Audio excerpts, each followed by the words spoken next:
JoJo Siwa's rebrand is going about as smoothly as a glitter bomb in a blender. Just when it looked like she'd finally figured out who she wanted to be, boom, new hairstyle, new sound, and yet another unlocked identity crisis. Watching her transformation is like watching someone speed run through Shane personalities. Chaotic, cheap, and all over the place. One week, she's the rainbow-soaked queen of the queer community.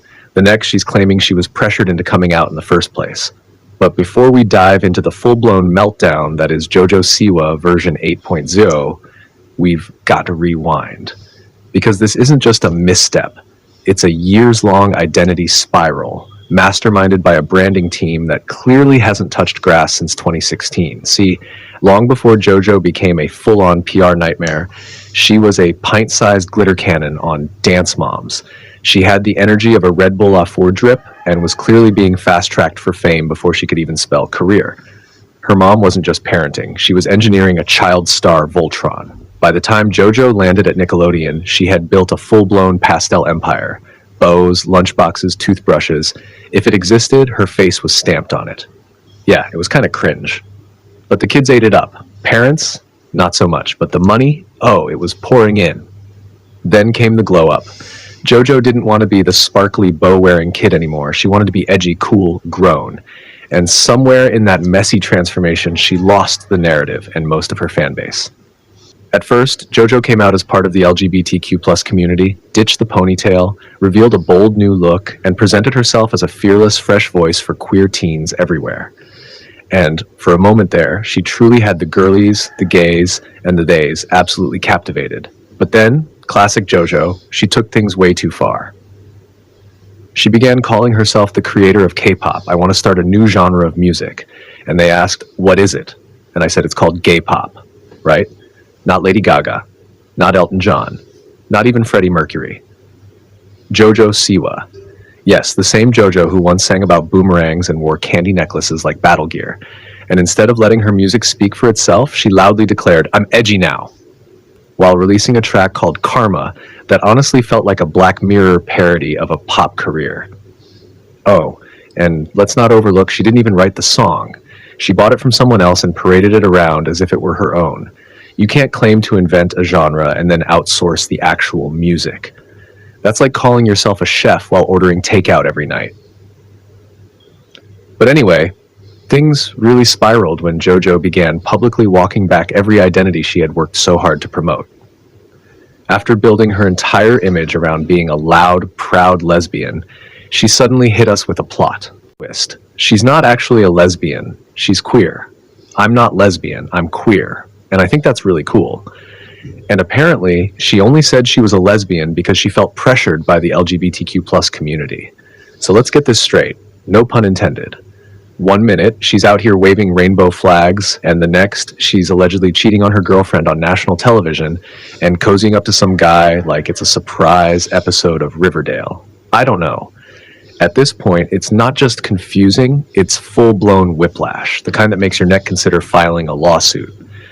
But let's get into it, because this is exactly where everything went from chaotic to straight-up train wreck. It all kicked off when JoJo joined Celebrity Big Brother UK as part of what was apparently her mature rebrand. And by mature, we mean completely unhinged. Mid-season, she starts flirting with a straight guy named Chris Hughes, while her non-binary partner is literally waiting for her back home. So yeah, messy. Yeah, the internet noticed immediately. And yeah, she doubled down on camera, claiming she's not a lesbian anymore, and only said it in the first place because of community pressure. And if that wasn't enough chaos, she then attempted to revive her music career by releasing a cover of Bette Davis' Eyes. And by cover, I mean it sounded like auto-tune committed a crime. People genuinely thought it was AI generated. One person said she sounded like a haunted Furby. Another said the track felt like an anti-smoking PSA. The comments weren't just brutal, they were lyrical masterpieces. Flow and biting humor intact. And that TikTok teasing the song, it racked up over 22 million views, but only managed to scrape together around 400,000 likes. Which sounds fine, until you realize the top 2 comments each have more likes than the actual video. That's not engagement, that's a digital cry for help. And the wildest part? JoJo's not pumping the brakes. She's flooring it. More TikToks, more chaotic, rave from the clearance rack outfits, more music that sounds like it was mixed inside a broken vape pen. Her whole aesthetic now feels like a rejected backup dancer from a pride parade in The Sims, because right now, she's alienated her gay fans, confused the straight ones, and lost the child audience completely.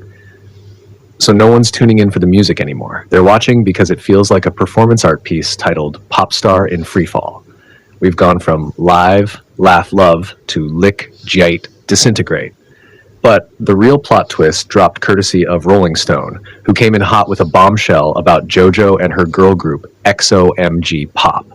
Turns out the kids in the group were allegedly being overworked, pushed to perform through injuries, and treated more like glitter-drenched robots than actual human beings. One girl reportedly danced after spinal surgery. Another had to throw on a maxi pad to avoid bleeding through her costume mid-show. And allegedly, JoJo's mom was at the center of it all, telling these literal children that they deserved nothing. So while JoJo was out here trying to crown herself the queer pope of pop, her brand was unraveling under accusations of exploiting minors.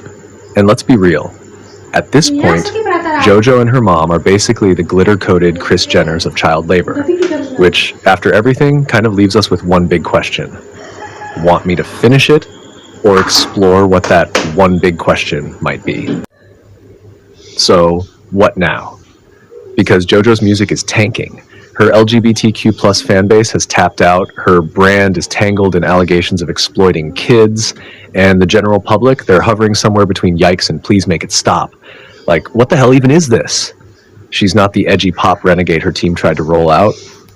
She's not the kid pop princess anymore, and she's definitely not the face of G-pop empowerment she once claimed to be.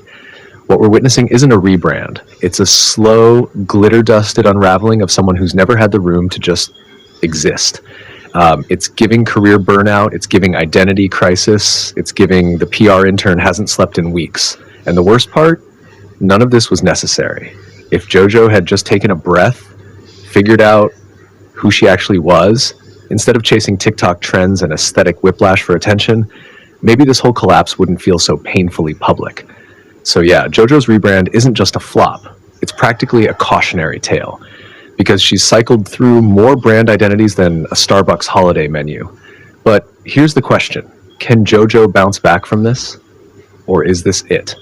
Her final form, the Gen Z version of Rebecca Black, only with worse PR and more rhinestones. I don't know. Let me know what you think in the comments. And as always, see you in the next one. Peace.